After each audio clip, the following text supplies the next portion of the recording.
Okay, so sabi ko nga, iisa-isayin natin siya. So, for the resultant of concurrent force system, dito man tayo sa concurrent. For part 1 ng discussion natin, for the concept, okay?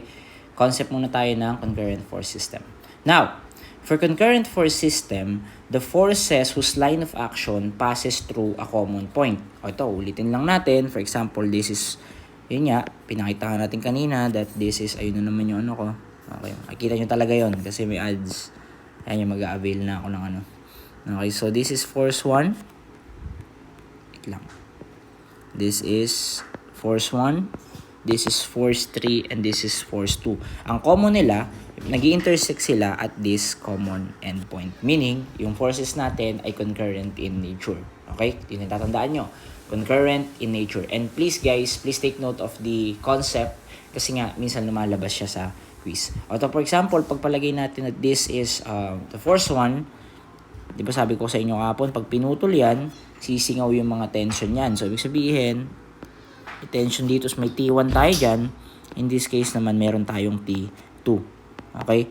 Tapos guys, ang common endpoint nila is ito, of course. Okay? Ibig sabihin, dyan sila nag-intersect. Dyan nag-meet yung forces mo. Liwanag. So, that's the concurrent force system.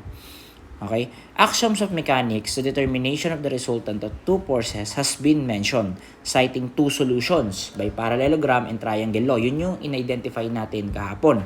Okay? Yun yung ginawa natin kahapon. Sa kapag two forces nang meron tayo, safe na gamitin yung parallelogram and triangle law. Yung sine and cosine law nga. The magnitude and direction of the resultant are obtained graphically or may be solved analytically by the use of basic mathematical relations. Yun yung kinumpute natin kahapon din.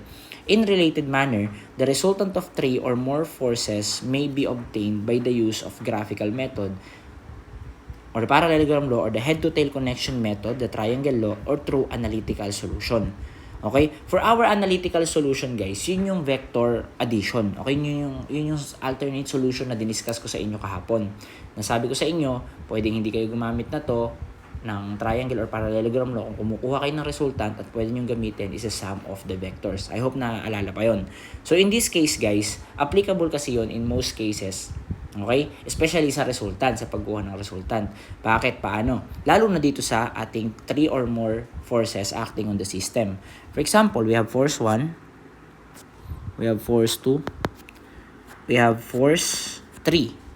Ako sa baliktad, F1, F2, F3, and then F2. Okay? Now, para daw makuha mo yung resultant niyan, you need to add, okay? You need to add the F1.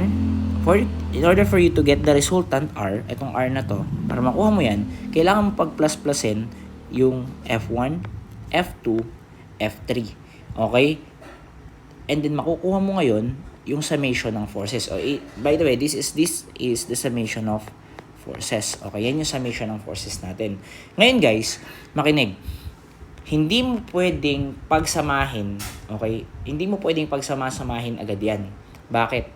Kasi nga, hindi sila nag-act on the same axis. Paano gagawin natin? Doon papasok guys, yung resultant along X. Eto.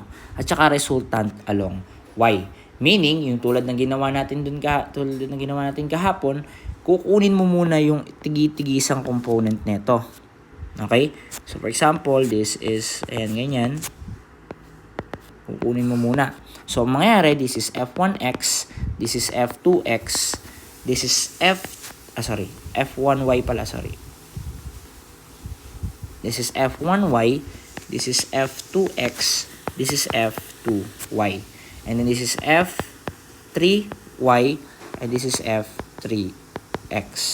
Okay? So technically, kailangan mo nang pasingawin lahat ng components ng mga forces mo, especially those na naka-incline, at saka ngayon, kukunin mo yung vector summation yan. So, for Rx, for example, we have F1x plus F2x plus F3x. Okay? And for Ry naman, this is F1y plus F2y plus F3y. Ang bango ng niluluto. So, yun. Pagpasensya nyo na. Although, sana clear naman yung boses ko or yung yung record natin. Okay, so medyo open space kasi. Okay. So, ayun. And then we have Rx and then we have Ry. At para makuha natin, of course, yung resultant, parang kahapon lang yun. This is just a Pythagorean theorem. Kasi technically guys, ang resultant forces natin is makaka-create lang din ng makaka-create lang din siya ng right triangle with respect kung saang axis man natin siya kinukuha. For example, yung resultant nito, dito lilitaw yan. Ibig sabihin, yan yung total. Yan yung total na effect ng force mo doon sa object. So, okay, for example, ito yung magiging resultant natin, makaka-create pa rin yan ng 90 degree. Okay? Or right triangle. Kaya, magagamit mo pa rin si Pythagorean theorem. So, technically, by the way guys, etong Rx na to, okay, wait lang. Etong guys, Rx na to is the summation of Fx is equal to Rx. And then, we have the summation of Fy. Siya naman din si Ry. Okay?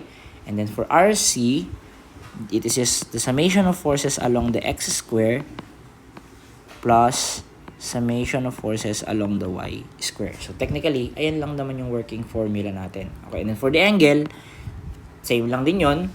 We have the arctangent ng summation forces along the y and then summation forces along the x. Take note guys that this Rx is just equal to the summation of forces along x at yung Ry is equal to summation of forces along the y. Ganun lang naman kasimple. Okay? So yun guys.